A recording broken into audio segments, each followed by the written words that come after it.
toeni ajenda yenu so that we begin to campaign.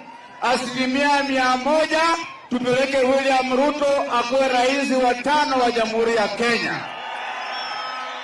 Leo hii hata ndege wa angani wataimba wimbo kwa tofauti, kwa sababu wako na matumaini kwamba Wakenya wakishiba kutakuwa na mabaki ya chakula ambao watakula. Tuko pamoja? Mungu kwa William Ruto. Enyi ndugu, sikizeni niwaambie ukweli wa mambo vile ulivyo.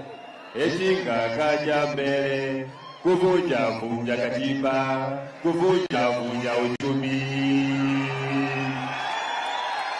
Wana Kenya sasa wamekataa wote wanasema Echinga aende Bondo, aende afue samaki. Wana Kenya sasa wamekataa wote wanasema Ruto aende Ikulu, ajenge kujenga uchumi. Echinga aende Azimie. Mungu awabariki.